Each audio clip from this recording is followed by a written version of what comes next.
It's time for another Out of Bounds Rewind with Bo Bounds on ESPN 105.9, The Zone. David, as you look at the game on Saturday, what was your one big takeaway from that game? Yeah, that there's more work to be done at the quarterback position. Jaxson Dart played okay. I think fan expectations were incrementally higher in terms of what his performance was. First game at Ole Miss. Is there room for improvement? Yes, he can get better. Now it's, as you mentioned, it's Luke Altmyer's turn. And, Luke is playing an FCS team on Saturday versus Jaxson playing a pretty darn good Sun Belt Conference team. I think Troy is going to win more games than they lose this year. I think that's all you can say about it right now. They play Georgia Tech in 2 weeks, and I think Lane Kiffin wants to have his quarterback by then. When you consider the difference in the level of competition in Troy and Central Arkansas, I really think this sets up where Luke Altmyer practically has to play a perfect game to win this job. I think he's going to have to throw for 300-plus yards, 3 or 4 touchdowns to catch their attention in terms of who's going to play against Georgia Tech.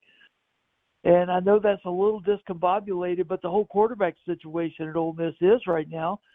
And that's just kind of how I see it. No, I'm with you. David Johnson, Rebels 247 on the Yuengling Lager guest line.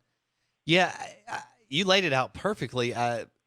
Altmyer will be challenged more in practice than he will against Central Arkansas. So it's really tough to, as you're talking about, compare the two, right? Troy versus a Central Arkansas team. Yeah, I think certainly, and that's why I think the onus is on Luke to really have a spectacular game. Does he have it in him? Yes, absolutely, he has it in him. If you're just going to go off pure statistic comparison of the two quarterbacks, he could throw for 300 and 4 touchdowns. But what does that really mean going up against a Central Arkansas team that is already 0-1 and lost to Missouri State in week 1? So,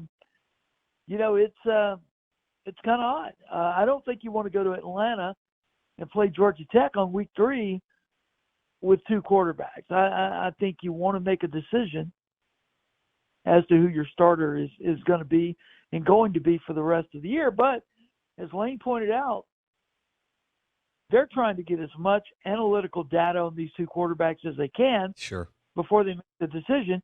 And even then, coaching staffs get it wrong, and you have to go back on something.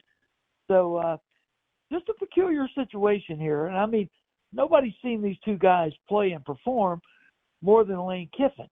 And here we are heading into week 2, and we don't know who the quarterback is. Don't miss one moment of the Out of Bounds Show with Bo Bounds. Weekdays, 7 a.m. till 10 a.m. on ESPN 105.9, The Zone.